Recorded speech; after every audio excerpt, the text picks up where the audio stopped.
बिल्लाहि मिनश शैतानिर रजीम बिस्मिल्लाहिर रहमानिर रहीम। सूरह दहर आयत नंबर 2 और 3।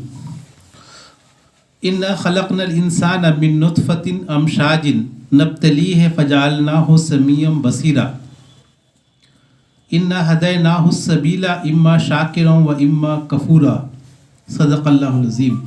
इसका तर्जुमा है, हमने इंसान को एक मखलूत नुत्फ़े से पैदा किया ताकि उसका इम्तहान लें, और इस गर्ज़ के लिए हमने उसे सुनने और देखने वाला बनाया।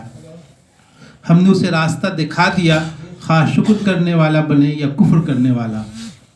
तो ये जो आयत है, मैंने इसको चुन लिया है आज के मुताले के लिए, इसलिए कि इसमें जो हमारा ज़िंदगी का मकसद है वो बयान किया गया है कि वो दुनिया का में जो हम भेजे गए हैं वो इम्तहान के लिए भेजे गए हैं ताकि उसका इम्तहान लें।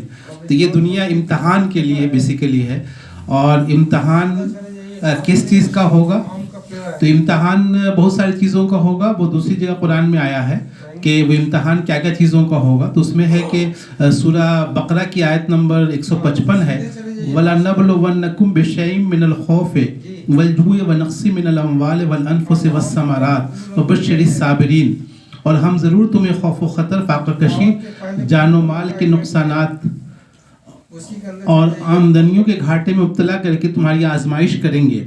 उन हालात में जो लोग सब्र करें उन्हें खुशखबरी दे दो। तो ये है कि इम्तहान के लिए हमको भेजा गया है और इस गर्ज़ के लिए हमने उसे सुनने और देखने वाला बनाया।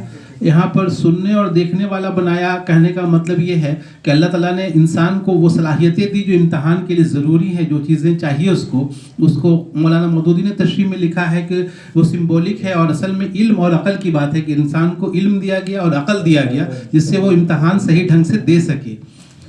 हमने उसे रास्ता दिखा दिया। अब उसके बाद उसको रास्ता दिखा दिया गया है कि कौन सा रास्ता अल्लाह की मर्ज़ी वाला, अल्लाह को राज़ी करने वाला है, खा शुक्र करने वाला बने या कुफ्र करने वाला भी। इसके लिए ऑप्शन है कि वो शुक्र करने वाला बनता है, यानी कि अल्लाह के इताअत का रास्ता इख्तियार करता है, या अल्लाह की मासियत का या अल्लाह के नाफरमानी का रास्ता इख्तियार करता है।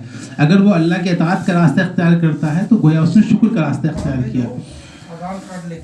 तो ये है कि इसमें हमारे लिए इम्तहान है कि हम जो है वो किस तरह ज़िंदगी गुजारते हैं। हम जो भी काम कर रहे हैं वो सब इम्तहान ही के लिए है। पहले मेरे जहन में ये बात थी कि अल्लाह ताला दुनिया में चाहता है कि इस्लाम गालिब हो जाए, इस्लाम हर जगह बोलबाला हो। ये मकसद नहीं है। अल्लाह ताला चाहे तो 1 मिनट में या चंद लम्हों में इस्लाम गालिब हो सकता है, उसके लिए कोई मुश्किल नहीं। लेकिन वो असल मकसद नहीं। असल मकसद है इम्तहान लेना, कि इम्तहान लेकर के हर एक इंसान को देखा जाए कि वो इम्तहान में कैसा उसका परफॉर्मेंस रहता है। अब 60 साल में किसी की इम्तहान पूरा हो गया, किसी को 70 साल में, जैसे ही इम्तहान पूरा हो उसको हटा लिया गया। यहाँ तक कि नबियों को भी हमको लगता था रसूलुल्लाह 63 साल रहे, कुछ और साल और रहते तो इस्लाम को पूरी दुनिया में फैला देते, हर जगह इस्लाम का बोलबाला हो जाता। लेकिन असल मकसद वो नहीं है, इस्लाम को बोलबाला करना नहीं, असल इम्तहान लेना मकसद है कि इम्तहान लेकर के देखा जाए किसका परफॉर्मेंस किस तरह का है।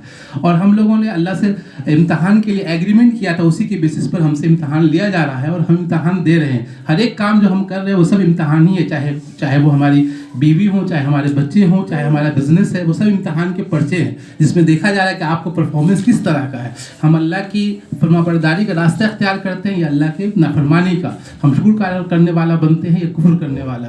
तो अल्लाह ताला से दुआ है कि वो इस इम्तहान में हमें कामयाब करे।